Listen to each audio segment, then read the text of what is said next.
Halo, hai semua. Ketemu lagi sama aku di sini. Hari ini kita akan bahas tentang bagaimana menulis kurikulum vitae atau resume yang bagus.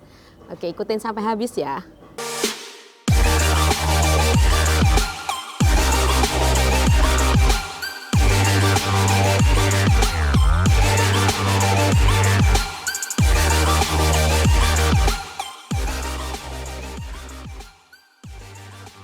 Ketika kalian melamar pekerjaan, misalnya ada satu sistem masuk dengan menuliskan nama, menuliskan tempat tinggal, dan lain sebagainya. Nanti ada di bagian tertentu yang kalian harus attach atau harus mengupload CV kalian. Ini bagian yang paling penting karena kenapa? CV adalah gambaran utuh tentang apa yang kalian miliki sebagai skill, pendidikan, riwayat pekerjaan, dan lain sebagainya. Jadi jangan lewatkan, jangan sia-siakan kesempatan ini untuk menggambarkan dan memberi bergen daya tawar yang baik untuk kalian dapat pekerjaan yang kalian apply itu. Banyak sekali format CV yang ada di internet atau di beberapa teman yang mungkin berbeda-beda antara satu CV dengan CV lainnya. Kalian boleh temukan itu di beberapa website dan lain sebagainya.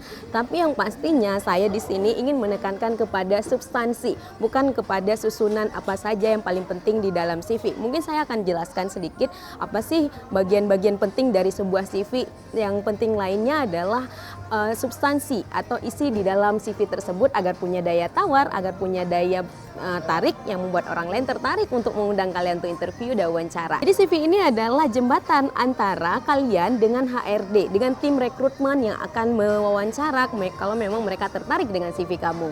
Ada 5 item penting dalam sebuah CV. Yang pertama adalah name dan kontak. Jadi di dalam name dan kontak ini kalian harus mencantumkan nama, harus mencantumkan kontak seperti nomor handphone, email, dan secara substansi saya menekankan kepada jangan sampai kalian menggunakan email yang alay atau email dengan nama-nama yang agak aneh atau sangat berjauh dengan nama asli kalian. Misal saya namanya Hanifah Hasnul, emailnya hanifahhasnul@gmail.com. Itu bentuk email kita yang profesional, kita yang sudah di tahap paham betul bahwa ini bukan hal main-main gitu. Ini adalah bentuk keseriusan kita dalam bekerja. Nomor handphone juga kalau bisa dibuat 1 sampai 2 nomor handphone. Karena kenapa? Ada alternatif lain seandainya nomor telepon satunya nonaktif, nomor telepon satunya tidak aktif. Item kedua yang tidak kalah pentingnya adalah riwayat pendidikan. Mungkin kalian hanya berpikir menaruh kalian lulusan sarjana apa, misalnya sarjana kesehatan masyarakat, sarjana pendidikan.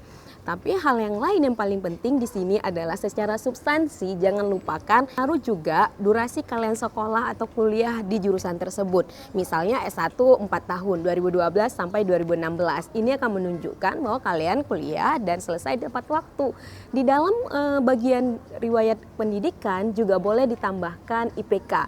Apalagi IPK-nya sangat bagus dan memuaskan. Jadi ini menjadi daya tarik tersendiri. Yang terakhir di dalam riwayat pendidikan tambahkan juga konsentrasi di skripsi kalian. Ketika kalian menulis skripsi, itu menunjukkan bahwa ada minat khusus, ada ketertarikan khusus kalian tentang topik tersebut yang kalian buat dalam skripsi kalian. Item selanjutnya yang ketiga yang penting di dalam sebuah CV adalah riwayat pekerjaan.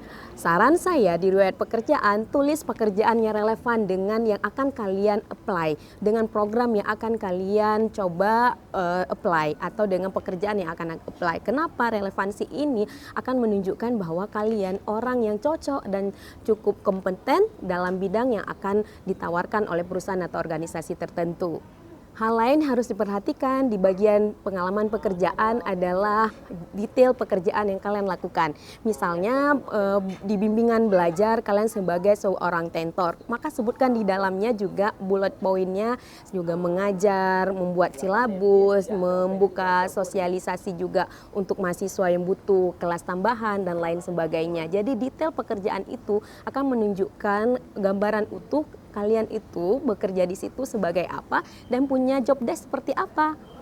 Sering sekali kita tuh lupa bahwa pekerjaan-pekerjaan yang tidak dibayar pun itu perlu ditambahkan. Nah, ini di bagian keempat, kalian boleh tambahkan community service. Pekerjaan-pekerjaan volunteer, pekerjaan-pekerjaan yang tanpa dibayar, ini akan menunjukkan bahwa kalian juga tipikal orang yang punya sosial, punya lingkungan yang memang mungkin tidak berhubungan dengan dunia profesional, tapi juga mengeluangkan waktu untuk hal-hal yang bersifat sosial. Misalnya volunteer untuk program pemungutan sampah, atau volunteer-volunteer lain, agar menunjukkan kalian punya daya sosial, punya jiwa sosial, dan punya kepedulian yang tinggi terhadap keadaan di sekitar. Yang terakhir adalah training atau fellowship. Di dalam training ini tambahkan training-training atau pelatihan-pelatihan yang pernah diikutin. Maksudnya adalah pelatihan skill tertentu yang memang membuat kalian punya daya tarik atau punya bergen daya tawar yang lebih di dalam aplikasi pekerjaan itu. Misalnya pelatihan komputerisasi, pelatihan bahasa Inggris,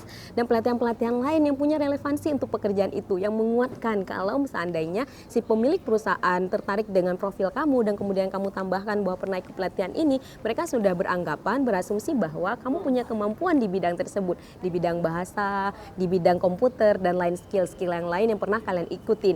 Saran saya di bagian training, tambahkan training-training yang kalian terpilih di dalam menjadi peserta di situ. Berarti selected participant, tidak hanya pelatihan yang terbuka untuk umum. Tapi kalau misal memang tidak punya pelatihan khusus, kalian terpilih sebagai selected participant, ya tidak apa-apa, ditambahkan aja pelatihan lain yang kira-kira punya daya tawar.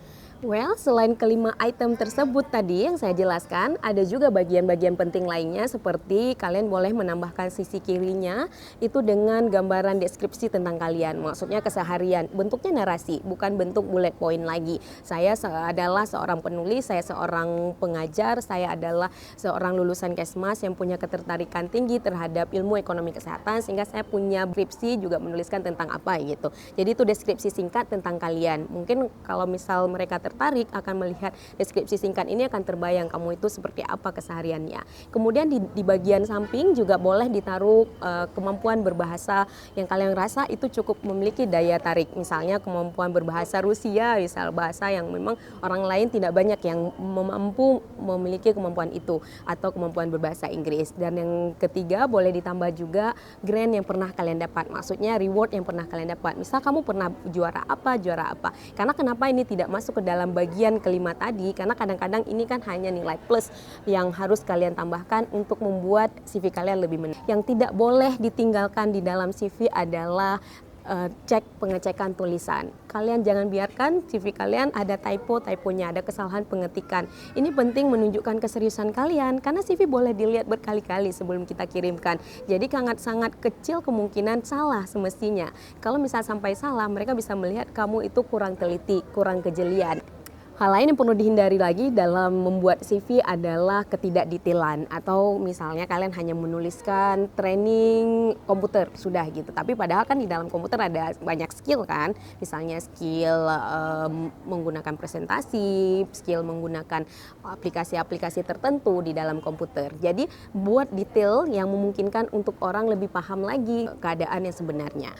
Hal yang harus dihindari yang terakhir dalam membuat CV adalah kalian tidak mengedit CV kalian khusus untuk pekerjaan atau program tertentu. Maksudnya adalah jangan sampai satu CV itu untuk all works, untuk all jobs. Karena kenapa? Ini akan membuat mungkin tambahan ekstra jam untuk kalian mengerjakan CV kalian, karena setiap pekerjaan yang di-apply diedit lagi CV-nya. Karena kenapa? Ini untuk relevansi. Kalau kita memang memuat beberapa CV dengan karakter tertentu, misalnya pelatihan komputer, sedangkan kita di saat tertentu sedang melamar pekerjaan tidak ada hubungannya dengan komputer, ataupun kemampuan komputer itu tidak begitu dilirik oleh si pemberi kerja, maka ya sudah diedit aja, ditambah dengan hal lain yang kiranya lebih penting dan lebih relevan untuk pekerjaan yang di-apply tersebut. Jadi itu kira-kira cara membuat CV kalian lebih menarik. So jangan lupa tonton video kita lainnya juga. See you!